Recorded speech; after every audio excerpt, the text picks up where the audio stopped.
సుధాకర్ రెడ్డి గారు నమస్తే సార్. నమస్తే అండి. సార్ మనకి దసరా కానీ సంక్రాంతి కానీ వచ్చినప్పుడు ఏంటంటే కొత్త కొత్త గంగిరెద్దులను తీసుకొని ఈ బసవైలు ఇల్లు వస్తూ ఉంటారు. అలాగే మనకి రాజకీయాలకి మాత్రం కరెక్ట్ గా ఎలక్షన్స్ వస్తున్నాయి, అప్పుడు కొత్త బిచ్చగాళ్ళు కూడా వస్తూ ఉంటారు సార్. వీళ్ళు ఒక కొత్త కొత్త రంగులు వేసుకొని చెప్పి ఒక్కో పార్టీని పొగడడానికి వస్తూ ఉంటారు అనమాట. అలాగే మనకి తెలుగు ఫిలిం ఇండస్ట్రీ నుంచి కోన వెంకటన్న ఉన్నారు సార్. వీళ్ళంతా కూడా తెలుగు ఫిలిం ఇండస్ట్రీ వాళ్ళు ఇన్నాళ్ళు ఏమయ్యారు అర్థం కాదు, కానీ కరెక్ట్ గా ఎలక్షన్స్ ముందు వచ్చేసి జగన్మోహన్ రెడ్డి మహానుభావుడు, జగన్మోహన్ రెడ్డి అంతా ఇంత అని మొదలెడతా ఉంటారనమాట.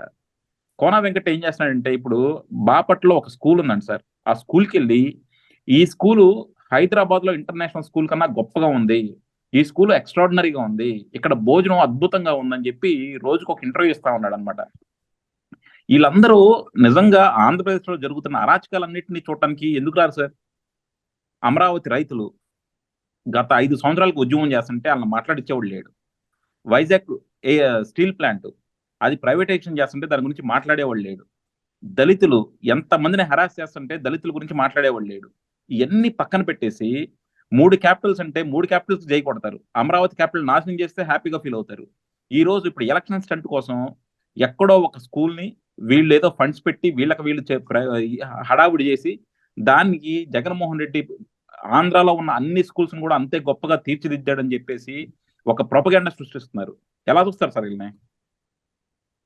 సరే, ఆ కోన వెంకట్ ని నేను కానా వెంకట్ అంట. కానా అంటే తిండి కోసం కొంతమంది ఏమైనా చేస్తుంటారు. మీరు ఆయన సినిమా ఫీల్డ్ ఏదంటున్నారు, ఆయన ఆడ కూడా ఇట్లా దిగజారిన బతుకుతున్నాడేమో నాకు అర్థం కాదు.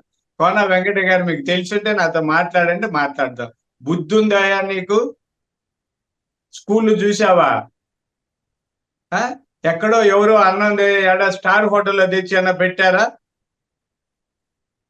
తినమనండి. ఆయన కూతురో కొడుకో ఉంటే, కోన వెంకట్ కొడుకో కూతురో ఉంటే చదివించమండి. ఆంధ్రప్రదేశ్ అద్భుతంగా ఉంటే చదివిస్తావా ఆయన? పిచ్చి మాటలు ఎందుకు? వీళ్ళందరూ ఇంత గొప్పగా చెప్తారు సార్, మళ్ళీ వాళ్ళ పిల్లల్ని తీసుకొచ్చి మాత్రం ప్రైవేట్ స్కూల్, ఈ గవర్నమెంట్ స్కూల్లో చదివించరు. వాళ్ళ పిల్లల్ని మాత్రం తీసుకెళ్లి ఇంటర్నేషనల్ స్కూల్లో చదివిస్తారు.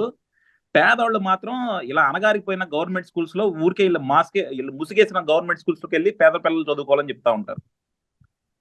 ఇదే వీళ్ళందరూ నీతి మాలిన వ్యక్తులండి.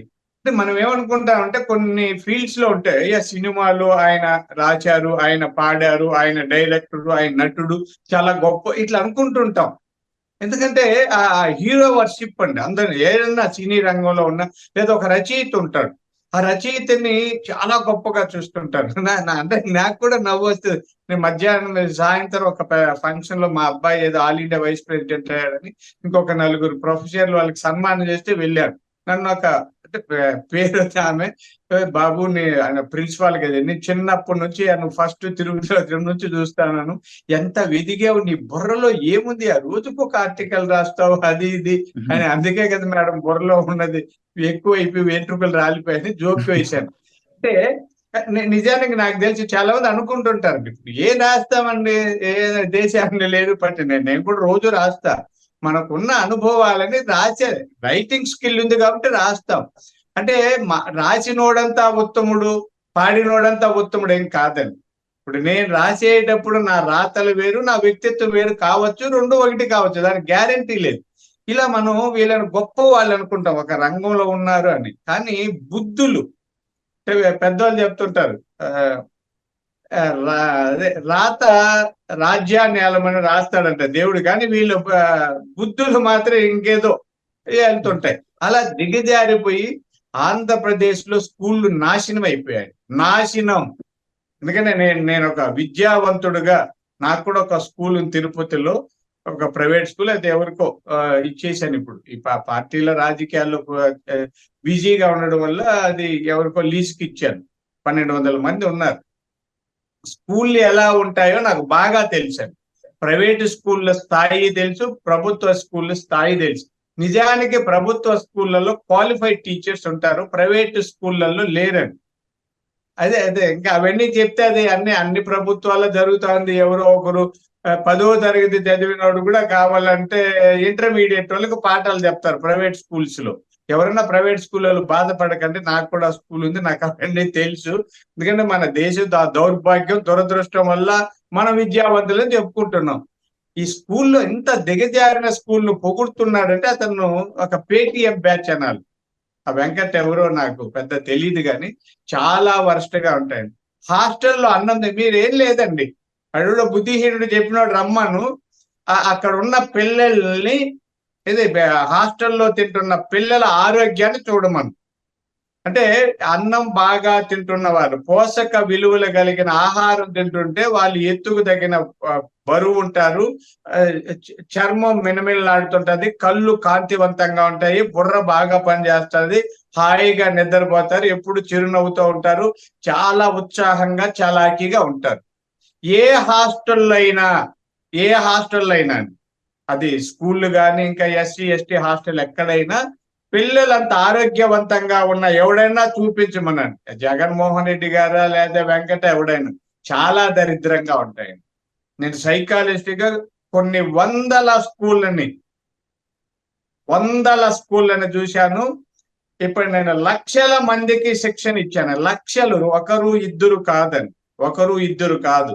నా జీవితంలో చాలా స్కూళ్ళు తిరిగాను, ప్రైవేట్ స్కూళ్ళు తిరిగాను, కార్పొరేట్ స్కూళ్ళు తిరిగాను, బి స్కూల్స్ లో పెద్ద ఎంబీఏ వాళ్ళకు కూడా ట్రైనింగ్ ఇచ్చాను, మల్టీనేషనల్ కంపెనీలో మేనేజర్లకు ఇచ్చాను, ఐఏఎస్లు, ఐపీఎస్లు, పోలీసులు, జడ్జిలకు కూడా ట్రైనింగ్ ఇచ్చిన ఒక అథారిటీతో చెప్తున్నాను. అథారిటీతో, ఎందుకంటే ఏదో రాసుకున్నాడు మాదిరి కాదు, అంటే హీనంగాని కాదండి, చూసి కడుపు కాలుతుందండి. మీకు తెలియదు, నేను చాలా సందర్భాలలో నిజమండి, వాస్తవం చెప్తున్నాను, వాస్తవం. ఆ స్కూల్లో ఎక్కడో చూసినప్పుడు కళ్ళల్లో నీళ్ళు వచ్చిన రోజులు ఉన్నాయండి, కళ్ళల్లో, నిజమండి. నాకైతే ఒక రోజు మా రమాకాంత్ సార్ గారు, ఏమి అలా ఏంది ఏదో ఇంట్లో ఎవరో చనిపోయినాడు మాదిరి ముఖం పెట్టేస్తున్నాడు, ఏంది సార్ తిండి, ఏంది ఇది, మనం ఈడొచ్చేది ఏదో పాఠాలు చెప్పి వాడు ఇచ్చే 1000-2000కు నాకైతే, కానీ మనం ఏమీ చేయలేము, అర్థమైందండి.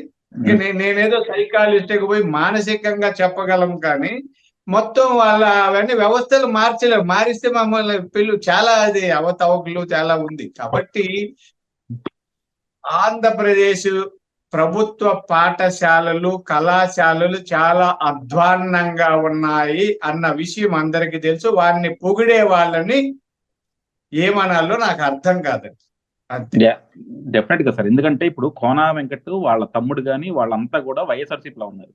సో కరెక్ట్ గా వీళ్ళకి ఏంటంటే ఎలక్షన్స్ వచ్చే ముందు వచ్చి వైఎస్ఆర్సీపీ భజన చేయాలి, ఎందుకంటే మళ్ళీ టికెట్లు కావాలి. సో ప్రజలు ఎలా చచ్చిపోయినా సరే వీళ్ళు మాత్రం, వీళ్ళ కుటుంబాలు వీళ్ళు బాగుంటే చాలన్నమాట. ప్రజలు ఎన్ని కష్టాలు పడుతున్నా, లేకపోతే మనకి ఇప్పుడు రైల్వే జోన్ కానీ, స్పెషల్ స్టేటస్ కానీ, అమరావతి కానీ, వైజాగ్ స్టీల్ ఫ్యాక్టరీ కానీ, వీటి గురించి ఎవడో మాట్లాడడం, వచ్చేసి స్కూల్స్ బాగా పెట్టారు, అది బాగా పెట్టారని మాట్లాడతారు. అన్నా క్యాంటీన్ తీసేసి పేద ప్రజలు కడుపు కొట్టారు, దాని గురించి మాట్లాడరు. సో డెఫినెట్ గా ఇలాంటి వాళ్ళందరినీ మనం చీల్చి చెండాడితే తప్ప ప్రజలకు అర్థం కావు సార్. థ్యాంక్ యూ అండి, thank you very much sir.